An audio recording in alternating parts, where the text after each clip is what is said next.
नमस्कार मित्रों, प्रस्तुत हैं हम गर्ग पुराण के गोलोकखंड के सप्तम अध्याय के साथ, जिसमें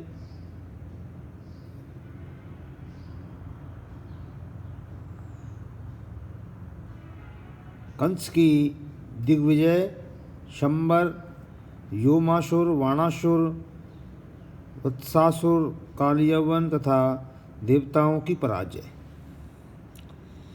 नारद जी कहते हैं, राजन, तदंतर कंस पहले के जीते हुए प्रलंब आदि अन्य दैत्यों के साथ शम्रासुर के नगर में गया। वहाँ उसने अपना युद्ध विषयक अभिप्राय कह सुनाया। शम्रासुर ने अत्यंत पराक्रमी होने पर भी कंस के साथ युद्ध नहीं किया और उन सभी अत्यंत बलशाली असुरों सहित कंस के साथ मैत्री स्थापित कर ली। त्रिकूट पर्वत के शिखर पर योम नामक एक बलवान असुर सो रहा था।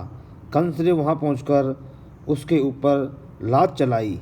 उसके प्रहार से व्योमासुर की निद्रा टूट गई और उसने उठकर सुदृढ़ बंधे हुए जोरदार मुक्कों से कंस पर आघात किया। उस समय उसके नेत्र क्रोध से लाल हो रहे थे। कंस और व्योमासुर में भयंकर युद्ध छिड़ गया। वे दोनों एक दूसरे को मुक्के से मारने लगे। कंस के मुक्के की मार से व्योमासुर अपनी शक्ति और उत्साह खो बैठा। उसको चक्कर आने लगा। यह देख कंस ने उसको अपना सेवक बना लिया। उसी समय वहाँ नारद जी जा पहुँचे। नारद जी कहते हैं, कंस ने मुझे प्रणाम किया और पूछा, हे देव, मेरी युद्ध विषयक आकांक्षा अभी पूरी नहीं हुई है। मुझे शीघ्र बताइए, अब मैं कहाँ किसके साथ पास जाऊँ। तब मैंने उससे कहा, तुम महाबली दैत्य वाणासुर के पास जाओ। मुझे तो युद्ध देखने का चाव रहता ही है। मेरी इस प्रकार की प्रेरणा से प्रेरित हो बाहुबल के मत से उन्मत्त रहने वाला कंस शोणितपुर गया। कंस की युद्ध विषयक प्रतिज्ञा को सुनकर महाबली वाणासुर अत्यंत कुपित हो उठा। उसने मेघ के समान गंभीर गर्जना करके पृथ्वी पर बड़े जोर से लात मारी। उसका वह पैर घुटने तक धरती में धंस गया और पाताल के निकट तक जा पहुंचा। ऐसा करके वाण ने कंस से कहा, पहले मेरे इस पैर को उठाओ। उसकी ये बात सुनकर मदोन्मत्त कंस दोनों हाथों से उसके पैर को उठाकर ऊपर कर दिया। उसका पराक्रम बड़ा प्रचंड था। जैसे ही हाथी खड़े हुए कठोर दंड या खम्भे को अनायास ही उखाड़ लेता है, उसी प्रकार कंस ने वाणासुर के पैर को खींचकर ऊपर कर दिया। उसके पैर के उखड़ते ही पृथ्वी तल के लोक और सातों पाताल हिल उठे। अनेक पर्वत धराशायी हो गए और सुदृढ़ दिग्गज भी अपने स्थान से विचलित हो उठे। अब वाणासुर को युद्ध के लिए उद्यत हुआ देख भगवान शंकर स्वयं वहां आ गए और सबको समझा बुझाकर युद्ध से रोक दिया। फिर उन्होंने बलिनंदन वाण से कहा, दैत्यराज, भगवान श्री कृष्ण को छोड़कर भूतल पर दूसरा कोई ऐसा वीर नहीं है जो युद्ध में इसे जीत सकेगा। परशुराम जी ने इसे ऐसा ही वर दिया है और अपना वैष्णव धनुष भी अर्पित कर दिया है। नारद जी कहते हैं, राजन, यों कहकर साक्षात महेश्वर शिव ने कंस और वाणासुर में तत्काल बड़ी शांति के साथ मनोरम सौहार्द स्थापित कर दिया। तदंतर पश्चिम दिशा में महाशूर वत्स का नाम सुनकर कंस वहां गया। उस दैत्यराज ने बछड़े का रूप धारण करके कंस के साथ युद्ध छेड़ दिया। कंस ने उस बछड़े की पूंछ पकड़ ली और उसे पृथ्वी पर दे मारा। इसके बाद उसने निवासभूत पर्वत को अपने अधिकार में करके कंस ने मलेश देश पर धावा किया। मेरे मुख से महाबली दैत्य कंस के पर आक्रमण का समाचार सुनकर कालियवन उसका सामना करने के लिए निकला। उसकी दाढ़ी मूछ का रंग लाल था और उसने हाथ में गदा ले रखी थी। कंस भी लाख बार लोहे की बनी हुई अपनी गदा लेकर यवनराज पर चलाई और सिंह के समान गर्जना की। उस समय कंस और कालियवन में बड़ा भयानक युद्ध हुआ। दोनों की गदाओं से आग की चिंगारियां बरस रही थीं। ये दोनों गदाएं परस्पर टकरा कर चूर चूर हो रही थीं। तब कंस ने कालियवन को पकड़कर उसे धरती पर दे मारा और पुनः उठाकर उसे पटक दिया। इस तरह उसने उस यवन को मृतक तुल्य बना दिया। ये देख कालियवन की सेना कंस पर बाणों की वर्षा करने लगी। तब बलवान दैत्यराज कंस गदा की मार से उस सेना का कचूमर निकाल दिया। बहुत से हाथियों, घोड़ों, उत्तम रथों और वीरों को धराशायी करके गधा युद्ध करने वाला वीर कंस सम्रांगणों में अमेघ के समान गर्जना करने लगा। फिर तो सारे म्लेच्छ सैनिक रणभूमि छोड़कर भाग निकले। कंस बड़ा नीतिज्ञ था। उसने भयभीत होकर भागते हुए म्लेच्छों पर आघात नहीं किया। कंस के पैर ऊंचे थे, दोनों घुटने बड़े थे, जांघें खम्भों के समान जान पड़ती थीं। उसका कटी प्रदेश पतला, वक्षस्थल किवाड़ों के समान चौड़ा और कंधे मोटे थे। उसका शरीर हष्ट-पुष्ट, कद ऊंचा और भुजाएं विशाल थीं। नेत्र प्रफुल्ल कमल के समान प्रतीत होते थे। सिर के बाल बड़े बड़े थे। देह की कांति अरुण थी। उसकी अंगों पर काले रंग का वस्त्र सुशोभित था। मस्तक पर किरीट, कानों में कुंडल, गले में हार और वक्षस्थल पर कमलों की माला शोभा दे रही थी। वह प्रलय काल के सूर्य की भांति तेजस्वी जान पड़ता था। खड्ग, तुणीन, कवच और मुद्गर आदि से संपन्न धनुर्धर एवं मदमथ वीर कंस देवताओं को जीतने के लिए अमरावती पुरी पर चढ़ा। चाणूर, मुष्टिक, अरिष्ट, शल, तोशल, कोशी, प्रलम्ब, वक, द्विविद, तृणाव्रत, अघासुर, कूट, भौम, वाण, शंबर, योम, धेनुक और वत्स नामक असुरों के साथ कंस ने अमरावतीपुरी पर चढ़ाई कर चारों ओर से घेर डाला। कंस और असुरों को आया देख द्रपुवन सम्राट देवराज इंद्र समस्त देवताओं को साथ ले रोषपूर्वक युद्ध के लिए निकले। उन दोनों दलों में भयंकर एवं रोमांचकारी तुमुल युद्ध होने लगा। दिव्य शस्त्रों के समूह तथा चमकीले तीखे बाण छूटने लगे। इस प्रकार शस्त्रों की बौछार से वहां अंधकार सा छा गया।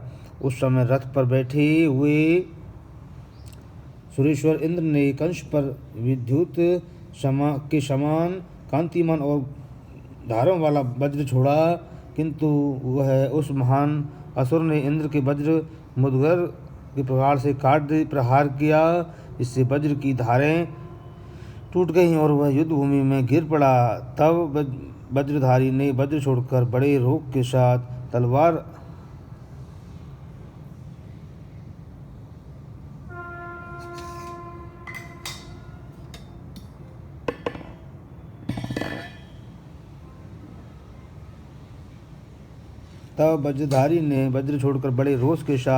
तलवार हाथ में ली और भयंकर सिंहनाद करके तत्काल कंस के मस्तक पर प्रहार किया। परंतु जैसे हाथी को फूल की माला के से मारा जाए और उसको कुछ पता ना लगे, उसी प्रकार खड्ग से आहत होने पर भी कंस के सिर पर खरोंच तक नहीं आई। उस दैत्यराज ने अष्टधातुमयी मजबूत गदा, जो लाख भार लोहे के बराबर भारी थी, लेकर इंद्र पर चलाई। उस गदा को अपने ऊपर आती देख निमुच्ची सूदन वीर देवेंद्र ने तत्काल हाथ से पकड़ लिया और उसे उस दैत्य पर ही दे मारा। इंद्र के रथ का संचालन मातली कर रहे थे और देवेंद्र शत्रु दल का दलन करते हुए युद्ध भूमि में विचर रहे थे। कंस ने परिध लेकर असुरद्रोही इंद्र के कंधे पर प्रहार किया। उस प्रहार से देवराज क्षण भर के लिए मूर्छित हो गए। उस समय समस्त मरुदगणों ने गीत के पंखे वाले चमकीले बाण समूह से कंस को उसी तरह ढक दिया जैसे वर्षा काल के सूर्य को मेघ मालाएं आच्छादित कर देती हैं। यह देख 1000 भुजाओं से युक्त बलवान वीर बाणासुर ने बारंबार धनुष की टंकार करते हुए अपने बाण समूह से उन मरुदगणों को घायल करना आरंभ कर दिया। बाणासुर विवशु रुद्र आदित्य तथा अनन्य देवता तथा ऋषि भूगण चारों ओर से टूट पड़े और नाना प्रकार के शस्त्रों द्वारा उस पर इसी प्रकार प्रहार करने लगे जैसे हाथी पर्वत पर आघात करते हैं। इतने में ही प्रलंब आदि के साथ गर्जना करता हुआ भौमासुर आ पहुंचा। उसके उस भयानक सिंहनाद से देवता लोग मूर्छित होकर भूमि पर गिर पड़े। उस समय देवराज इंद्र शीघ्र ही उठ गए और लाल आंखें किए हुए ऐरावत हाथी पर आरूढ़ हो उस मदमस्त गजराज को कंस की ओर उसे कुचल डालने के लिए प्रेरित किया। अंकुश की मार से कुपित हुआ वह गजराज शत्रुओं को अपने पैरों तक मार कर भूमि में गिराने लगा। वह अपनी सूंड से निकले फुत्कारों से उनका मर्दन कर रहा था। झरते हुए मद जल तथा 4 दांतों वाले हिमालय के समान दुर्गम तथा उस गजराज की लोह श्रृंखलाएं झंकार रही थीं तथा वह बार बार अपनी सूंड को घुमा रहा था। उसके गले में घंटे बंधे हुए थे। वह किंगणी चाल तथा रत्नमय कमल से मंडित था।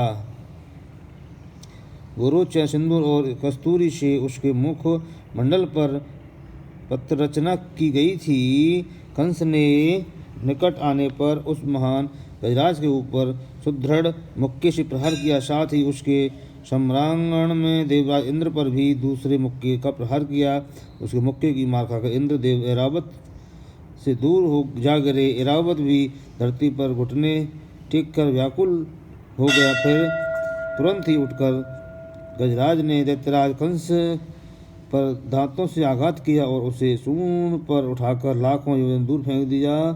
कंस का शरीर वज्र के समान सुदृढ़ था। वह इतनी दूर से गिरने पर भी घायल नहीं हुआ।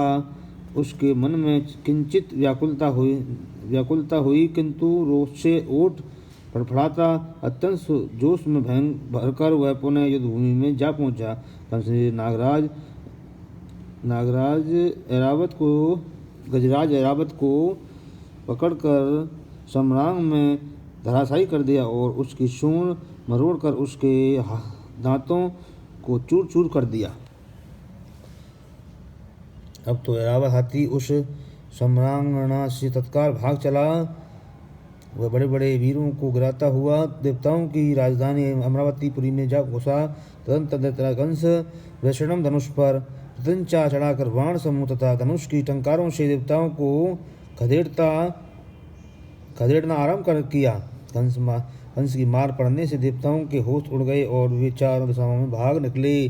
कुछ देवताओं ने रणभूमि में अपनी शिखाएं खोल दी और हम डरे हुए हैं, हमें ना मारो, इस प्रकार कहने लगे। कुछ लोग हाथ जोड़कर अत्यंत दीन की भांति खड़े हो गए और अस्त्र शस्त्र नीचे डालकर उन्होंने अपने अधोवस्त्र की लांग भी खोल डाली। कुछ लोग अत्यंत व्याकुल हो युद्ध स्थल में राजा कंस के सम्मुख खड़े होने तक का साहस न कर सके। इस प्रकार देवताओं को भगा हुआ देख वहां के छत्र युक्त सिंहासन को साथ लेकर नरेश्वर कंस समस्त दैत्यों के साथ अपनी राजधानी मथुरा को लौट आया। बोलिए वृंदावन बिहारी लाल की जय। इस वीडियो में इतना ही मित्रों, मिलते हैं अगले अध्याय के साथ। राधे राधे।